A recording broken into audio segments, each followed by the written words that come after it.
que ce centre d'études et de recherche sur le droit hébraïque a pour objectif de contribuer à valoriser la mémoire coutumière et institutionnelle du droit hébraïque marocain, entamer également des études sur la porosité du droit hébraïque, particulièrement avec le droit musulman.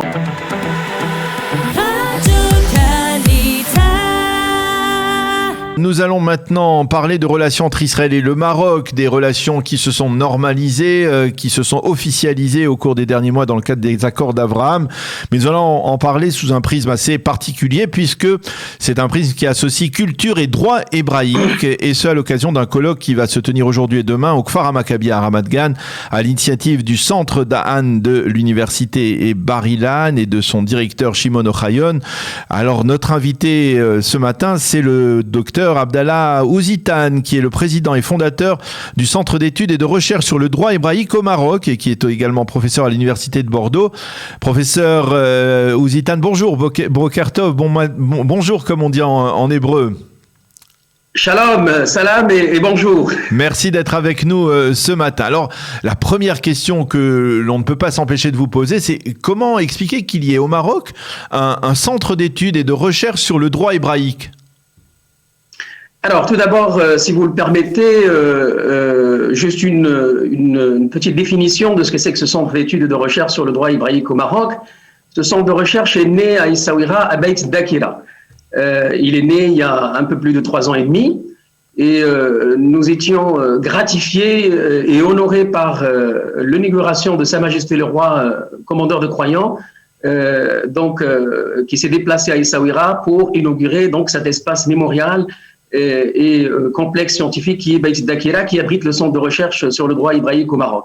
Alors je rappelle que ce centre d'études et de recherche sur le droit hébraïque a pour objectif de contribuer à valoriser la mémoire coutumière et institutionnelle du droit hébraïque marocain, entamer également des études sur la porosité du droit hébraïque, particulièrement avec le droit musulman, et mettre ainsi en exergue le patrimoine juridique judaïo-islamique du Maroc.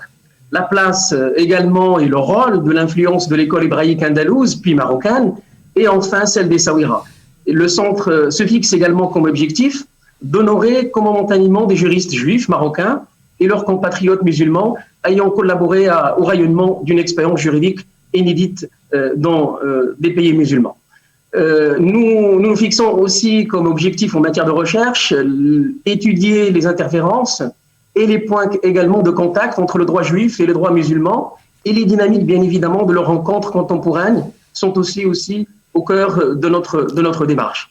Les travaux scientifiques également de ce centre de recherche sont valorisés au sein du cursus universitaire, et pas plus tard qu'il y a 2 semaines, j'étais avec le conseiller de Sa Majesté, avec des doctorants qui sont rattachés à l'université Mohammed V Rabat, et nous avions travaillé sur le droit hébraïque comme composante fondamentale du droit marocain.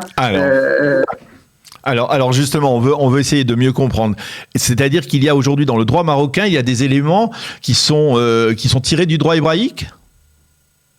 Alors, moi je dirais plus qu'il y a des interférences, il y a des connexions homogènes.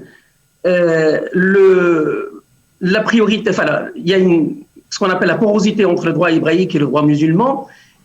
Ces éléments de connexion, il faut d'abord interroger l'histoire et bien évidemment celle contemporaine. Notons que la Constitution 2011, et ça c'est très important, conforte aisément l'esprit de l'unité de l'État qui est façonné par cette convergence de toutes les composantes arabo-islamiques, amazigh, saharo-hassani, qui s'y nourrit et enrichit de ses affluents africains, andalous et hébraïques et méditerranéens. Et là, le texte le plus noble qu'un État puisse avoir a fait référence aux affluents hébraïques. Et encore une fois, c'est au Maroc, ce Maroc ouvert et pluriel, que les chambres rabbiniques, vous avez évoqué à l'instant les chambres rabbiniques, sachez que les chambres rabbiniques au Maroc sont encore fonctionnelles aux côtés des juridictions islamiques, qui est une exception mondiale, il faut le dire. Rappelons aussi que le tribunal rabbinique, devenu aujourd'hui chambre rabbinique, est né suite à la promulgation de 2 Dahir du 22 mai 1918. Et cette instance juge les affaires relevant du droit de la famille. À cette époque, aujourd'hui, il existe, en 1918, il existait 7 tribunaux rabbiniques dans les grandes villes du royaume, ainsi que des rabbins délégués et dans les petites circonscriptions. Notons également que les juges rabbins étaient assistés par des greffiers musulmans, une ouverture extraordinaire. Et c'est ainsi que le temps au Maroc a, si j'ose dire, aisément conféré à la tradition hébraïque, dans le système juridique national, une suite continue, une véritable identité qui s'inscrit dans une utilité réciproque et collective jusqu'à aujourd'hui. Est-ce que vous pouvez nous donner des exemples, par exemple, où il y a justement cette porosité entre le droit hébraïque et le droit musulman ?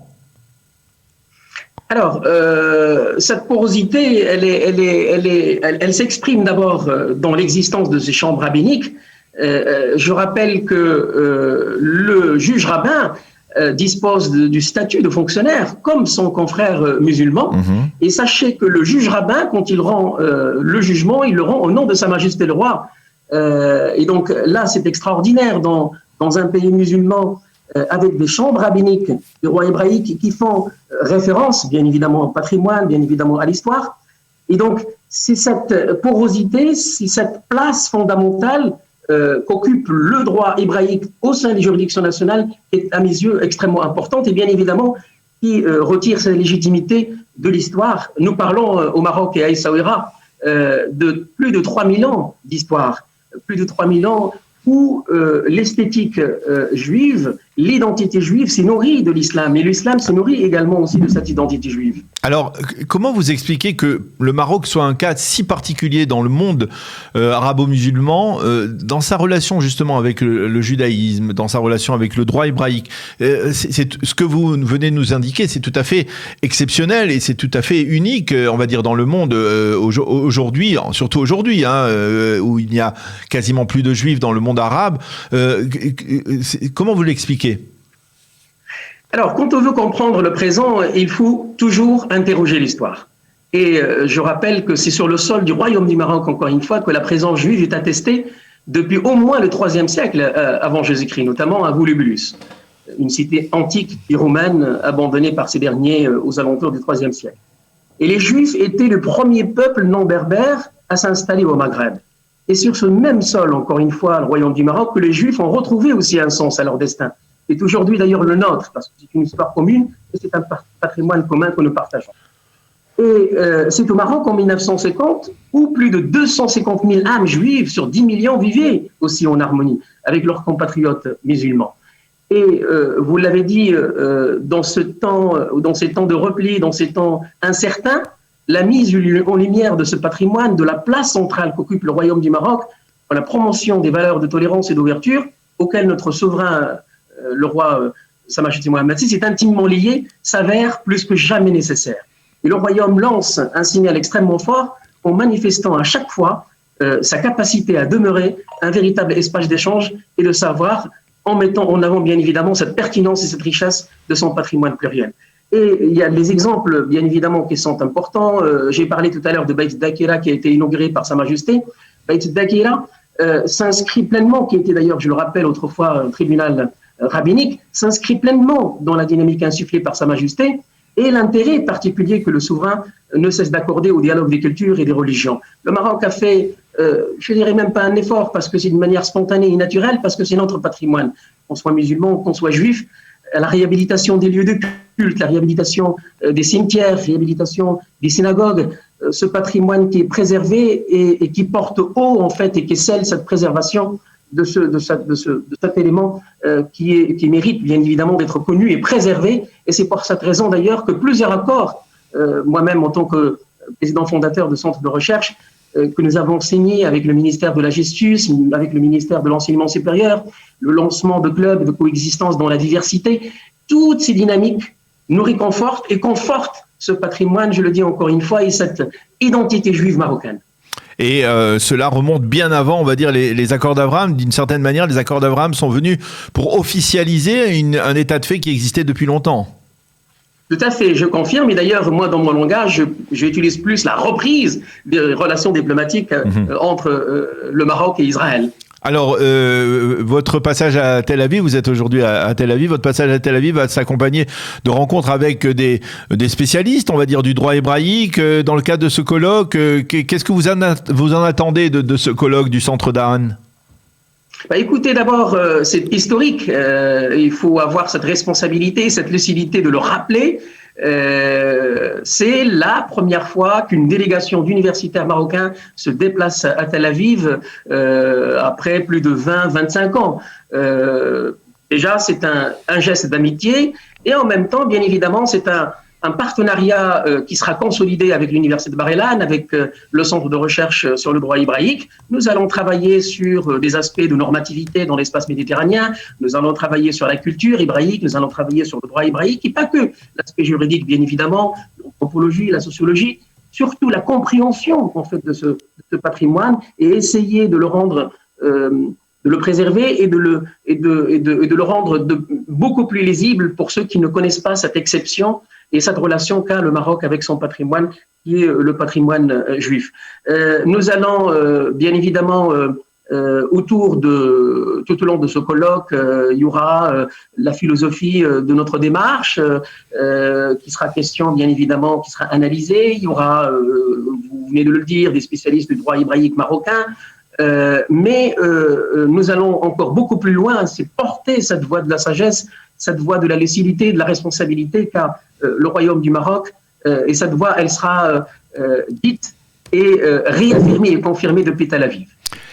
Eh bien, professeur Ozzitan, merci beaucoup d'avoir été avec nous ce matin en direct de Tel Aviv à l'occasion donc de ce colloque qui se tiendra aujourd'hui et demain à Ramat Gan, au Kfar HaMaccabia, à l'initiative du centre Da'an de l'université de Bar-Ilan. De nombreux intervenants du Maroc et d'Israël qui vont d'une certaine manière sceller, on va dire, ces accords d'Abraham sur le plan culturel et sur le plan juridique, on va dire au moins autour du droit hébraïque et du droit musulman. Merci beaucoup d'avoir été avec nous ce matin. Bonne réussite dans vos travaux et à bientôt. Merci beaucoup, c'est moi qui vous remercie. Bonne continuation.